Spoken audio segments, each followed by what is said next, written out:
What's up, Rodrigo? What's up, mga ka-Power Max? Ano ba yan, Brad? Issue, ano issue? Hand tractor. So yan, good morning sa inyo lahat. Sa iba, good afternoon. Sa iba, good evening.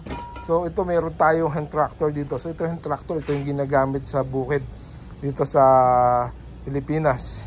Na pang ano ba yan? Pang araro dati kasi ngayon hindi na, ano? Pang ano na lang panlinang So ngayon, humihinto daw yung pulya. So hanapin natin kung saan yung bearing nasira. Hulaan natin. Ano nga, Brad? Paikutin mo.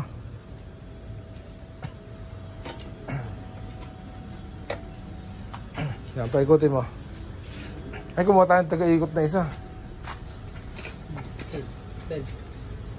Paikutin mo mabilis. Papakiramdaman ko lang. Sige, paikutin mo mabilis. Hindi, si Rudy kong papaikot. Tumabang ka lang.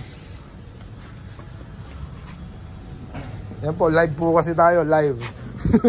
Kaya walang shoot yan. Ayan. So ngayon, pinapakiramdaman natin ang stethoscope. Ito yung stethoscope. Saan yung sirang bearing. Okay, ikot.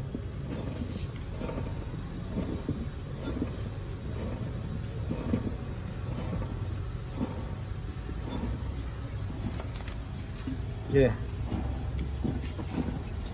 Ikot lang.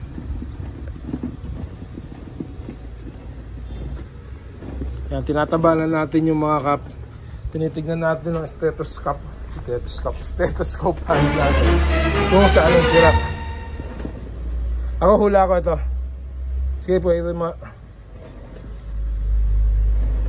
Okay, pabuksan natin kung rin kung tama yung hula ko. Sige yan. Tandaan nyo guys ha, ayan yung roller. Ito yung bubuksan. Tingnan natin. Ito yung hula ko. Pag nagkamali yung hula ko, di wala lang, nagkamali lang, tao lang. Pagka tama, hindi chamba. Ayan. Sige, buksan mo yan.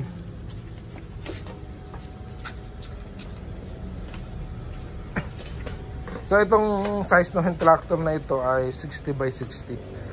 Usually na nilalagay nila ngayon dito yung mga air cooled o yung mga desating mga makina. So balikan namin kayo. Hintayin lang natin buksan yung cup na isa na to. Sana hindi malaglag yung mga ano, yung mga bulita sa loob para hindi nabuksan sa loob.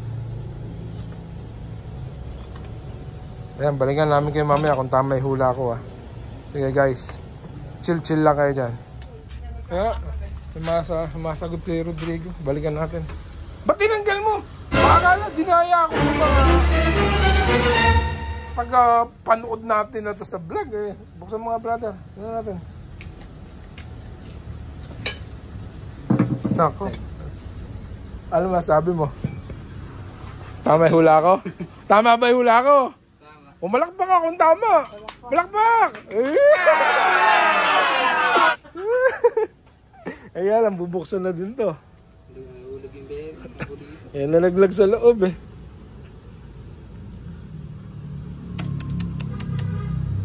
Inahin nandin Ha? Ano yan, natanggal mo na? Yung mga bulitas nalaglag sa loob. Naku po, magbubukas ka pa. Dapat pala binuksan, nakapataob. Buksan mo na yung kalahati, lilinisin lang. Yan na, yung kabila niya na bearing na ganyan, palitan na rin. Ano? Sige na, buksan mo na yung kalahati. So yan guys, ayan yung talatandaan natin kanina.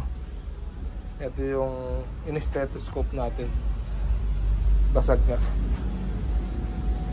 So, yun lamang guys. Thank you for watching. So, mahiksi lang yung vlog na to. Pinakita ko lang sa inyo kung paano tinitignan kung ano yung sirang bearing sa tractor. So, tinatabanan lang ng kamay tapos paikutin nyo. Okay? Yun lamang. Thank you for watching. God bless all.